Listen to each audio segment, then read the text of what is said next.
Commander Swift has kept us apprised of your recent activity. Despite our best efforts to determine what provoked this uprising, the truth continues to elude us. Have you uncovered aught which might shed some light on the mystery?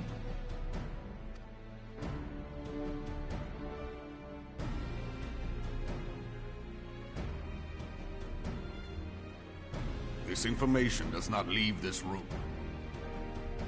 The Syndicate's decision to reject the Doman refugees' appeal for asylum had lasting repercussions.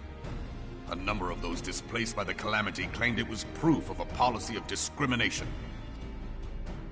Together with a group of Alamegan refugees, they organized a series of demonstrations to protest.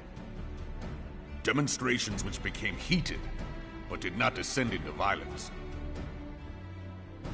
Until a certain incident served as a call to arms. A unit of brass blades sent to supervise a demonstration loosed arrows upon unarmed protesters. It was this atrocity which prompted the refugees to take up arms. I need not tell you what followed. We assumed at first that the attack was born of a miscommunication. When emotions run high, they happen. But suspicions were raised regarding the unit's commanding officer, whom I ordered interrogated.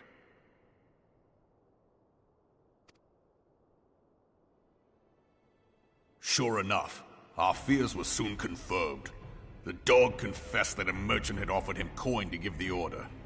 A merchant in the employ of Teleji Adeleji. Teleji Adeleji?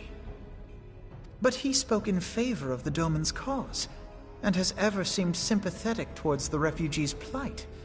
Why would he do such a thing? Know you of the Cartano Reclamation Bill? It is a proposal to annex the Cartano Flats so that refugees may establish permanent settlements. When last I looked, that was disputed. Aye. Some might even call it a battlefield.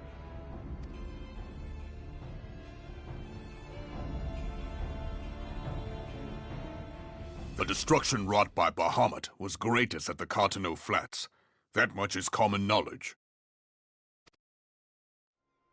What is less well known is that his rampage laid bare ancient Alagon ruins, of which no record existed. There are certain differences of opinion as to how these ruins should be handled, which is why each nation maintains a military presence in the region to this day.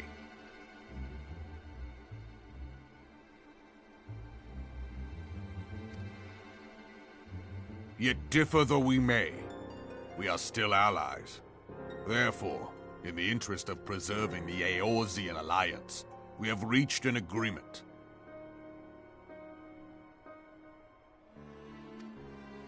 Any conflict which may arise during the course of military exercises in the region shall have no bearing on relations between our nations.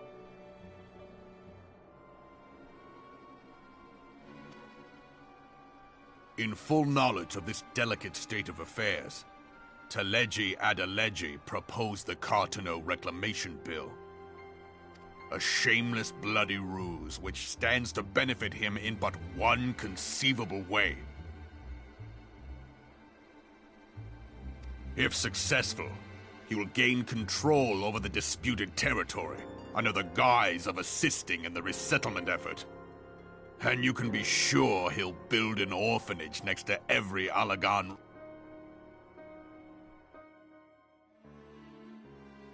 The man would threaten the unity of the Eorzean alliance and risk countless lives for personal gain. He walks a path all his own, independent of any faction and beholden. By inciting the less fortunate to violence, he hopes to convince others that the His sympathy for the plight of the Domans was not but posturing to gain credibility with the refugees.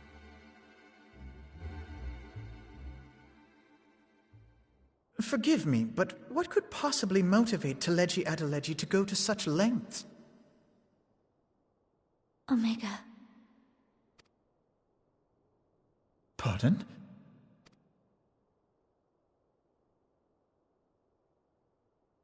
An Allagan monstrosity, not unlike the Ultima weapon. Mayhap larger, we know not. Allagan inscriptions indicate that it was created to fell Bahamut himself. If accurate, it might explain why Nail Van Darnus chose to bring the Red Moon down upon the Cotonou Flats. Given the ends he went to ensure Eorzea's annihilation, destroying the one weapon which could stay the Elder Primal may well have seemed like good sense. When first I bore witness to the power of the Ultima weapon, I doubted the evidence of my senses. And now you tell me there is another such weapon, one which could contend with Bahamut. Bahamut! Aye, we were skeptical ourselves. Truth be told, until the Ultima weapon's existence came to light, we thought the inscription had been mistranslated. At present, Omega is more akin to a fossil than a tool of war, having long since ceased to function. As such, its true potential cannot accurately be gauged. However, if someone were to restore it, as the Garleans did the Ultima weapon, I have little doubt that he would wield untold power. Power enough to subjugate Uldar like as not, and the rest of Eorzea besides, which is doubtless why Teleji Adeleji yearns to have it. That he should aspire to world domination. He who has ever walked 2 paces behind Lord Lolorito in matters of commerce.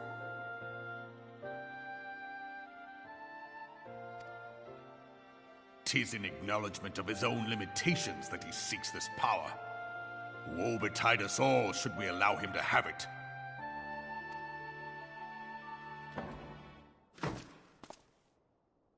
Pray waste no time chasing rats. It would seem the implications of the Sultanate's refugee problem are rather more far-reaching than we assumed.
Scions of the Seventh Dawn, on behalf of the people of Gridania, I bid you welcome.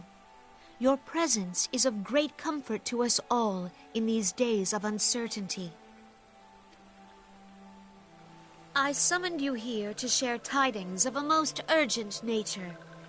But a short while ago, the great elemental spoke, and his voice was clarion in its intensity. Ramuh is returned unto the forest. Scarce had his words ceased to echo in mine ears when we were visited by an emissary from Little Solace.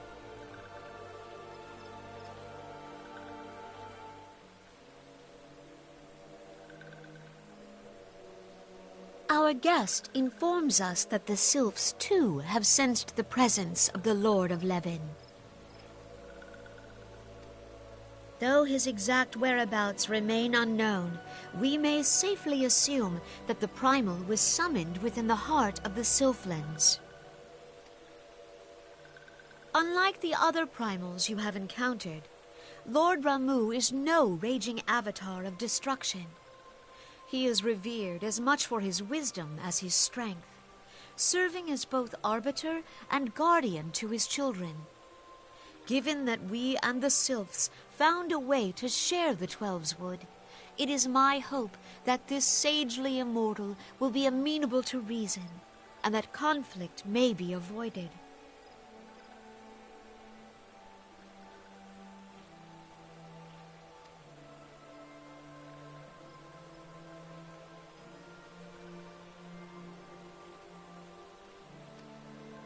Blessed as you are with the power of the echo, you are one of the few among us who may commune with a primal without fear of influence. I would ask, therefore, that you represent us in this most delicate of negotiations.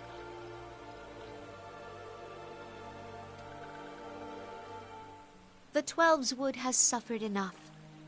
Upon this, we and the Sylphs, and I would venture Lord Ramuh himself, are in perfect accord. Let us not endanger our shared home by engaging in unnecessary hostilities.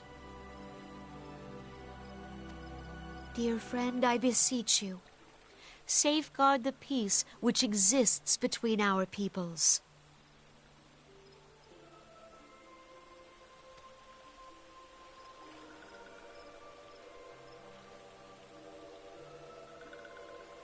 You have my thanks.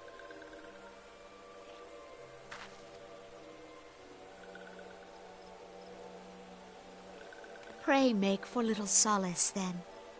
A member of the Order of the Twin Adder awaits you there. He will advise you on how to find the Lord of Levin.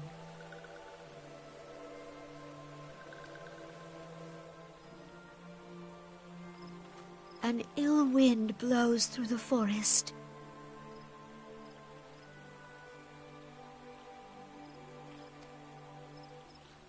Yet, it is not only the Twelves Wood that flinches at its coming. All the lands Veorzia shiver in dread anticipation. Have care.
Minora betrays thee, servant of hiding.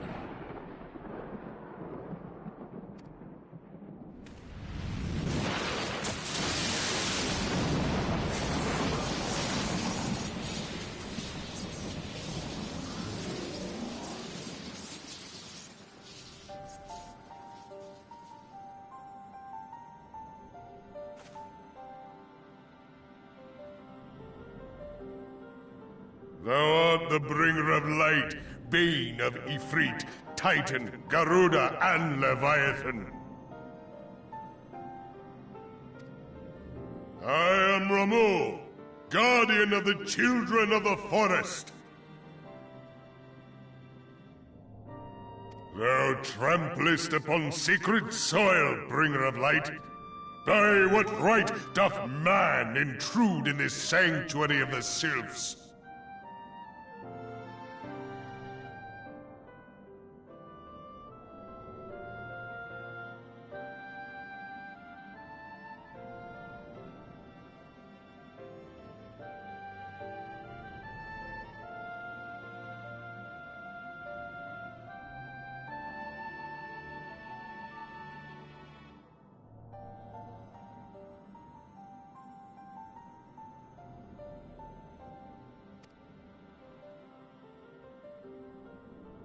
The Gridanians proffer peace? Their words are born of delusion, not... Thou speakest of harmony, yet carest not for my children's desires. They did but wish to dwell beneath these boughs in solitude. Yet even that was too much to ask of man. Thus did they turn to me for succor. The sentence I pronounce upon thy kind is just. Gridanian or Garlean, it matters not. The good intent of one excuseth not the misdeeds of the other. Thy conflicts have brought naught but anguish and misery unto the forest. All blame doth lie with the darkness that resideth in the breast of man. Whence sprung this calamitous seed? In the beginning no such duality existed. Were light and dark given form when man was born? It would explain much. Not least why strife and sorrow follow ever in thy wake. Thou canst not deny the urgings of thine own nature. Knowing that thy mere presence here portendeth tragedy, wilt thou persist in this pretense of peacemaking?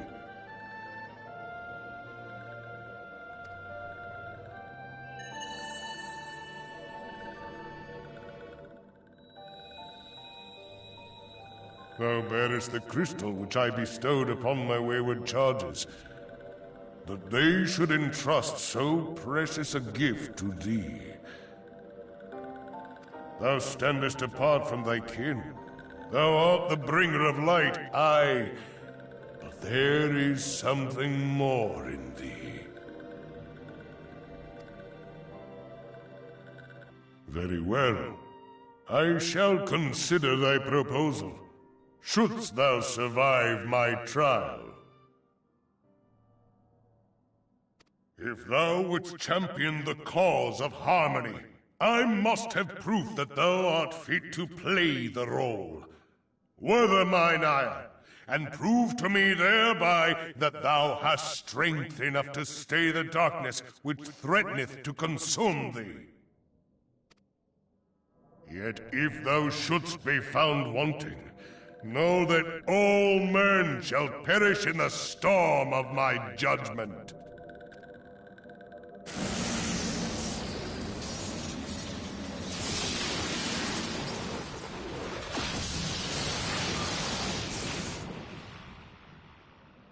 Come to me, bringer of light. I shall await thee on the field of battle.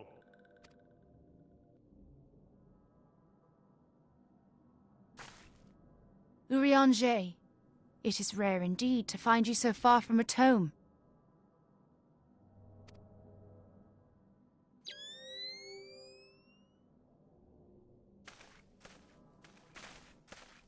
The Lord of Levin himself. Never till this day had I looked upon his visage, save in painted renderings made faint by time. Ever shall this scene remain etched in my mind's eye. Beg pardon, my lady.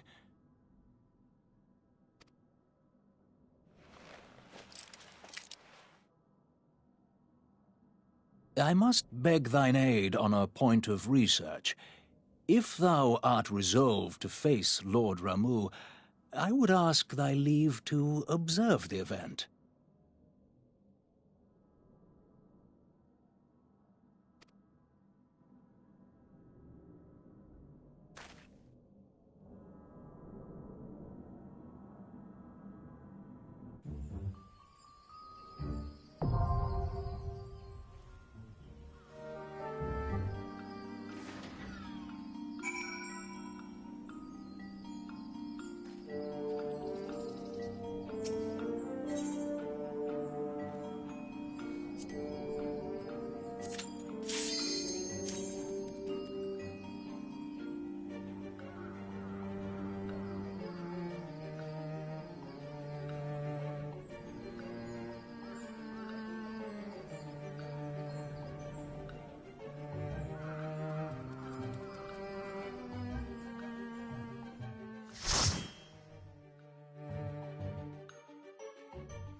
I have taken thy measure, bringer of light.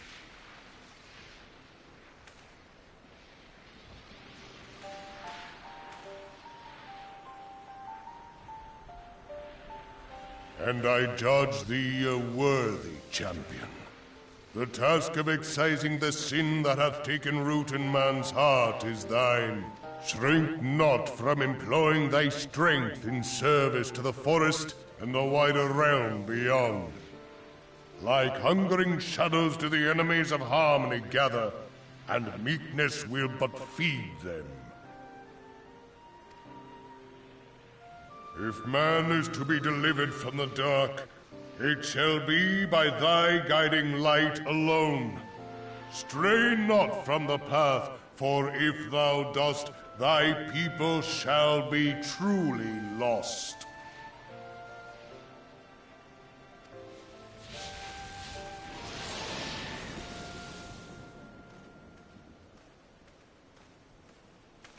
Thou hast slain the Lord of Levin. A regrettable act, but a necessary one.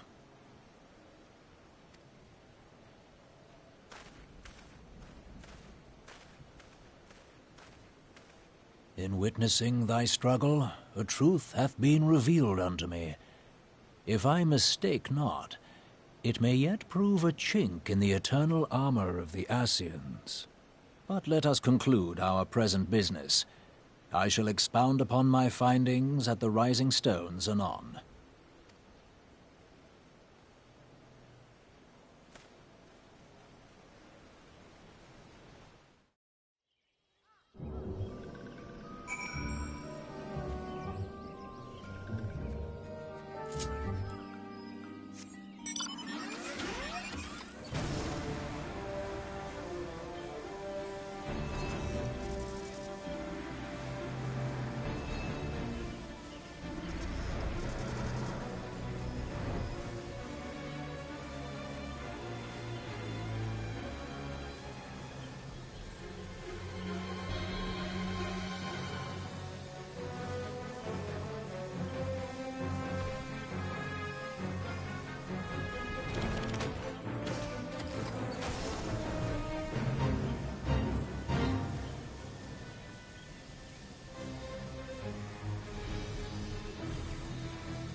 You are returned to us, dear friend, and none the worse for bearing the heavy burden which I did press upon you. Most glad am I of this. I am informed that your efforts to negotiate a peace with Lord Ramuh ended in conflict. Pray tell me, what befell?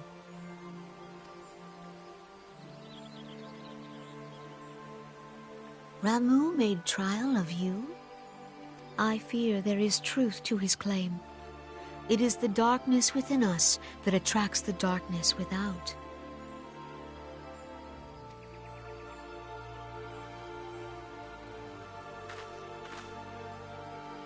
It cannot be denied that misfortune follows man. For evidence, one need only look to the conflict brewing in Cartano, or to the rising flood of refugees.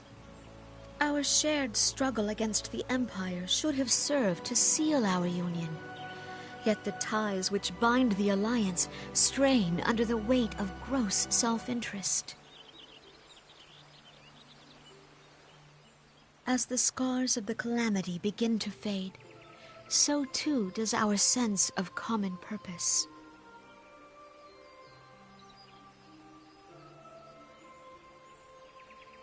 Yet now is scarce the time to forget our shared responsibility. If this new-sprung realm is to survive beyond its infancy, it must needs be nurtured by all. Eorzea must be as one. Yet I fear that dream is still far off.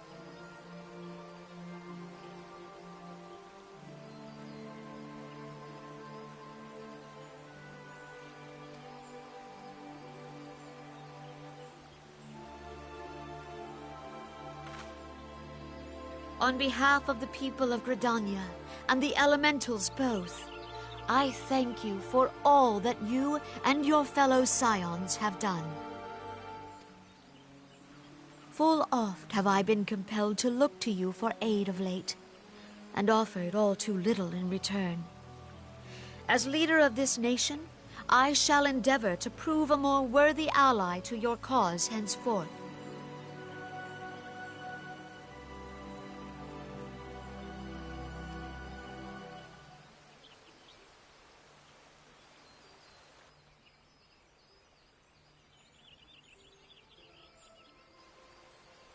Lord Ramu has departed, yet the keening of this ill wind grows no less insistent.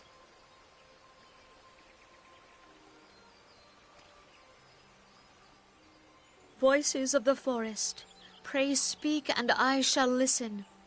What unseen evil begets this unease in my heart?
If everyone is ready, let us begin.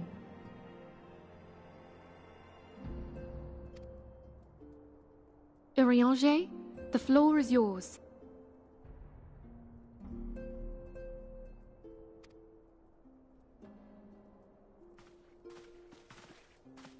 As all here assembled now know, in its final hours as our Order's headquarters, the waking sands did play host to a most unexpected visitor. I speak of the Ascian clad in white, Elidibus. Unwelcome though his presence was, his words that day did serve to confirm a truth long suspected, that the Ascians are eternal beings, to whom physical destruction is as a temporary inconvenience. In the intervening time, Urianger and I have striven to discover a means by which the Ascians might more permanently be slain. And 'tis my belief that we have found the thread that will allow us to unravel the twisted skein of their existence.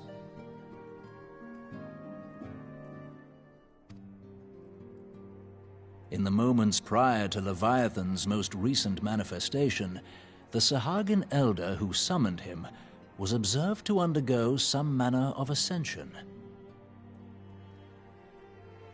The etheric readings taken by Y'shtola at the time of this transfiguration have proven most enlightening. The disruption to the flow of ether was sudden and dramatic. So tangible was the agitation, I scarce had need of my goggles. The significance of Y'shtola's readings might better be understood in the context of mine own, taken at the instant of the Lord of Levin's demise. Unlike the Primal, the Sahagin was not subject to etheric dissipation. Before discussing our new discoveries, it may benefit us all to recall what we know of etheric behavior.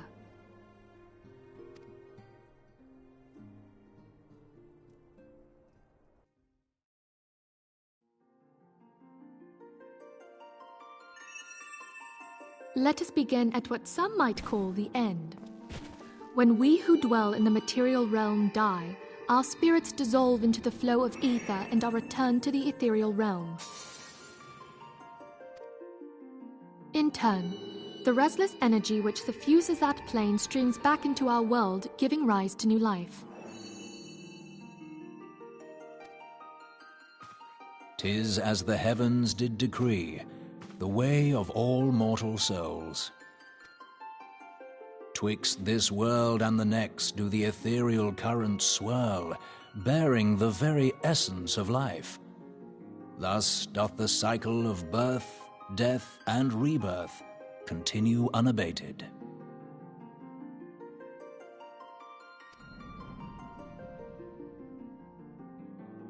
Primals behave somewhat differently.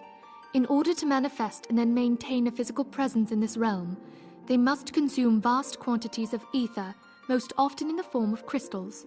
Though they may seem to live, their flesh is but ether given shape.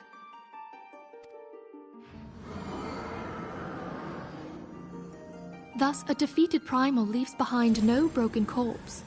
Rather, the essence of its form seeps back into the land whence it came, and the energy of its shattered spirit is called back to the ethereal realm. And there it waiteth, till next the prayers of the faithful do draw it forth from the sea of ether, to take their offering of crystals and make for itself a new body.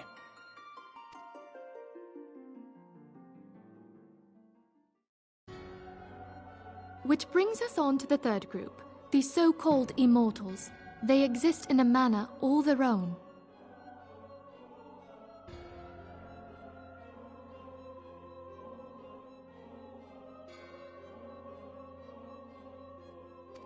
Quite. Even as the Sahagin elder fell to the Admiral's musket shot, I witnessed the release of an ethereal cloud, which immediately took possession of a nearby minion.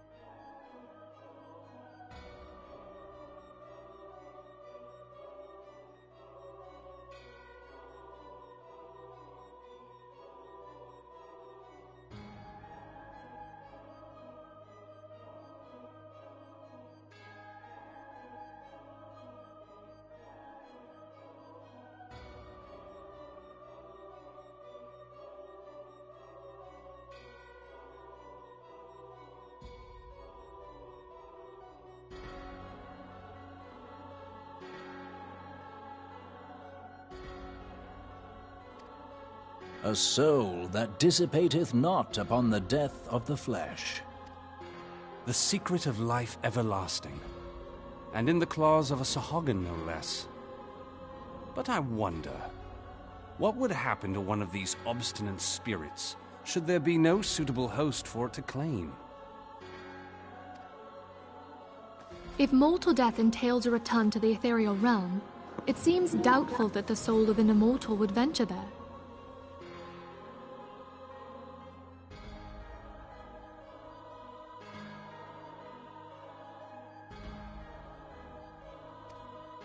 Nay, it merely withdraweth the distance, unto the shore of the ethereal sea, perchance, but no further. Yes, it exists in neither this realm nor the next, abiding instead in the space that lies between them. The Ascians took control of Thancred by means of a crystal of darkness, an artifact which, if our theories are correct, serves as a gateway to the place I have just described. I was hoping people had forgotten about that. I am sorry, my friend. For a mercy, the weary road of our research hath brought us unto an answer. The Sahagin ascended to an immortal state, but he did not possess a crystal of darkness through which to flee this realm. Thus was he consumed by Leviathan. If we could entrap the spirits of defeated Ascians in like manner, and thereby deny them resurrection...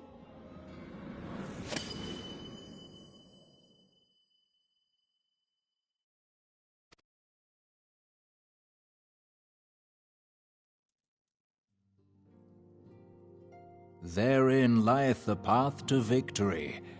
Thou art most perceptive, my lady.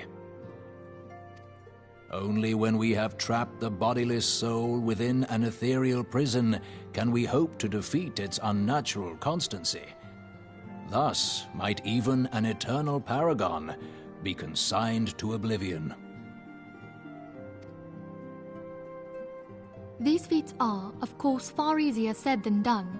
At present, we lack a viable means to entrap and extinguish an Ascian soul.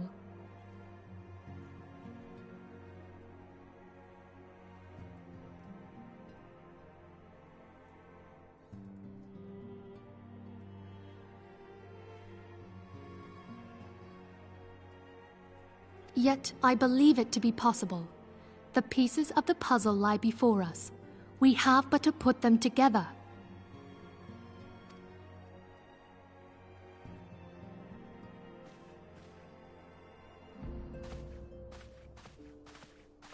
I will depart at once to convene with the sages of Sharlayan.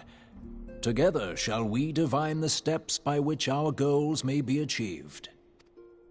I have the utmost faith in you, Archon.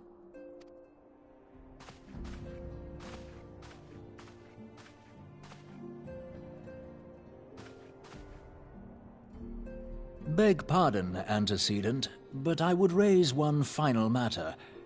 Even now, a Sharlayan survey party seeketh to ascertain the fate of the students of Baldessian. Their findings shall soon be known to us. Though you harbor feelings of dread, I bid you surrender not to sorrow, but abide instead in hopeful prayer. I shall, Archon. Thank you.